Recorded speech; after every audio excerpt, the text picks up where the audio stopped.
Во оваа епизода од серијалот на eSport Generation, посветена на електронските спортови како хоби или професија и можност за осамостојување на младите, повторно ќе дадеме внимание на нашите најдобри атлети.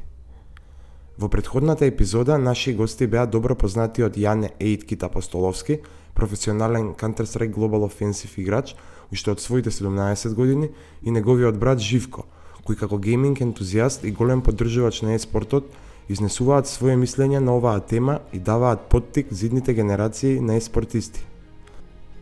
Овој пат ќе разговараме со нашите поранешни најдобри атлети од жанрот на моба игрите, кои што со нас ќе го споделат нивното стекнато искуство во изминатите неколку години. Значи, тоа све зависи прво до човекот кој што се занимава со еспортови и со игри како по генерална смисла на зборот. Долго интересот е таму, долго се пронајава самата игра, долго има желба да стане нешто повеќе од хоби, со оглед на тоа што во денешницава не само Македонија, туку и од целиот свет игрите и еспортот повеќе се третира како хоби и шансата да се стане професионален еспорт играч е релативно мала, исто во споредба како со традиционалните спортови, како тенис, фудбал, кошарка и така натаму. Значи јас сепак би се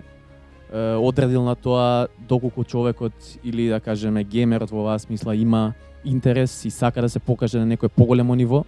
дека тоа зависи од него и неговата желба за тоа колку сака он да успее да постигне, ќе го однесе кон тоа за он да разграничи дали сака да се бави со еспортот како професионално нешто со кое што би можело дури да се осамостали еден ден или пак да си го третира како хоби кое што ќе продолжи да се бави со него, не знам, да се забавува со другарите, со фамилијата и така натаму.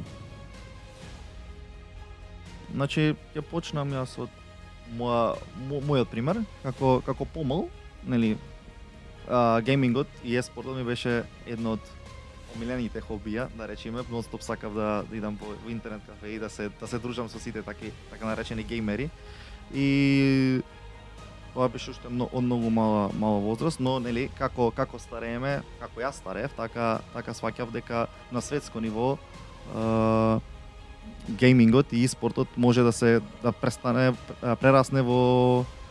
вистинска професија.